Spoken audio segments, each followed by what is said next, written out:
Hi everyone, Coke the Kane Tano here, the internet's busiest music nerd. And it's time for a review of the new Kyary Pamyu Pamyu record, Pikapika Fantajin. This is the latest full-length LP from Japanese pop singer Kyary Pamyu Pamyu, otherwise known as Miss Kiriko Takemura.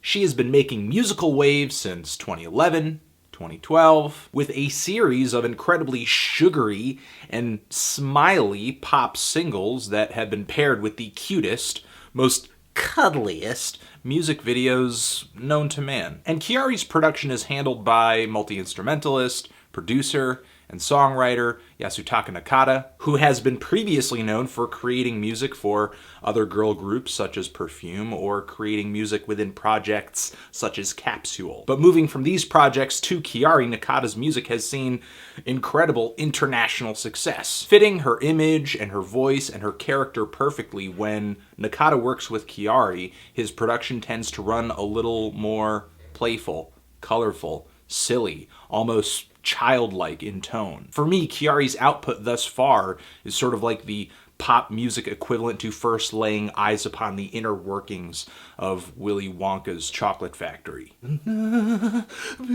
imagination. It sounded like Shoo Shoo. He should cover that. Your imagination. Now, I loved Kyary's last record. I dug on her debut after falling in love with her last full-length album, but I can't say I was really anticipating this latest LP of hers that highly or really expecting it. I guess expecting it to come so quickly. Between the release of Nanda Collection and Pikapika, Kyary has basically been a pop workhorse, releasing single and music video after single and music video. It wasn't too long after the release of Nanda Collection that we got songs like MOTTAI Nightland and Kira Kira Killer earlier this year, one of the lead singles off of this LP, though not one of my favorite singles of hers. It makes me wonder what Nakata and Kyary think the future of this project is, because they seem to be pumping out music so quickly and so formulaically, I might as well be waiting in line for a Big Mac. But still, this is a piece of musical fast food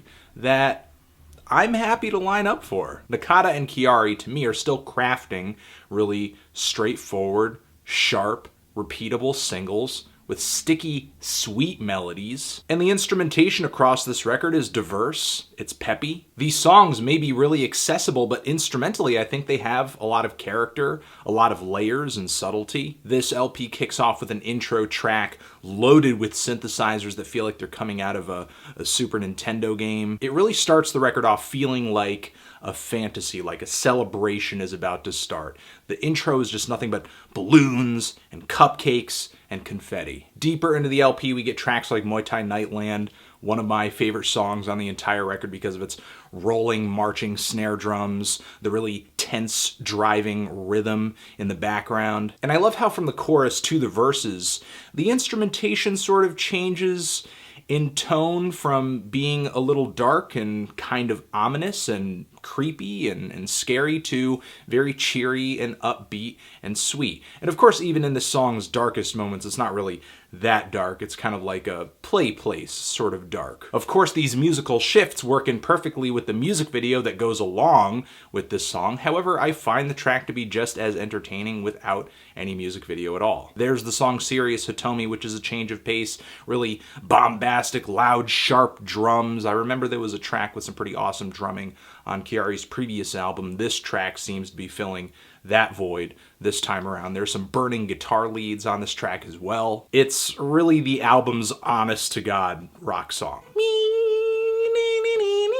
There's just an infectious melody leading up to the chorus of this track. And the hook as well caught me a little off guard at first because it does kind of sound like Kyary saying shitty ass. But she's really saying serious, you know. Serious. But here again, we get another pop track from Kyary and Nakata that every single part of it is sweeter than the next. It's a pretty multifaceted, well-crafted song. And moving further from here, I guess we get another slight change in tone with the song Ringabel. I think this song has more English lyrics on it than any other track in the track listing. And Kyary's theme, Kyary's style, Kyary's musical sound is essentially cuteness. Just everything is cuteness. If it doesn't sound cute, it doesn't make it into the music. But this track seems to just overstep any line or bar Kyary has set with that so far, because this is like the most excruciatingly cute and precious song I've ever heard her put out. Not only is the beat of this thing incredibly bouncy, and it's just got this wee little doo-doo-doo-doo-doo-doo-doo little melody to it, but the lyrics about being happy and going to the music studio and wanting her microphone, it's just so smile-inducing. Moving from that, we get some kind of delicate piano or synthesizer chords and notes on the song Koi Koi Koi.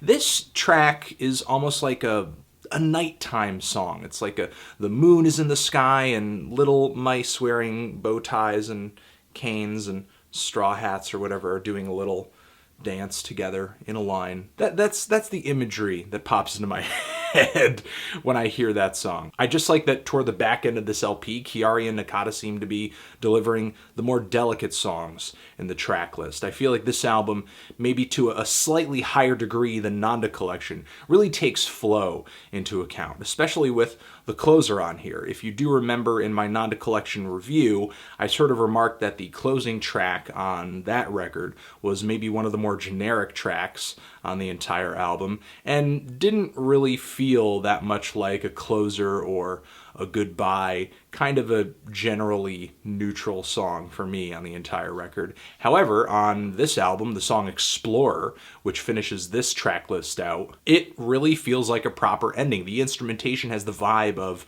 like a marching band playing their final song. Overall, it's a good LP. It's packed with good singles. It's packed with good tracks, even though in a sense it might feel a little bit like a mixed bag, given that Kyary hasn't really given us a break between her last album and this album. And I have a feeling that that's going to happen with her next release as well. She's going to continue just dropping singles as her and Nakata and her label see fit to just kind of continue striking while the iron is hot and keep her relevancy high, given that this is pop music and there's a lot of competition out there right now. Like with her last album, I do think some songs pale in comparison to others. Sometimes because of songwriting, but mostly because of instrumentation. I think the instrumentation on the capsule cover on this record tends to run a little bland. To me, right now, Kyary is like the international queen of Japanese pop. And part of the reason she's there is she has pioneered a particularly cute sound within that style, within that sound. There are just some tracks that don't keep up that pace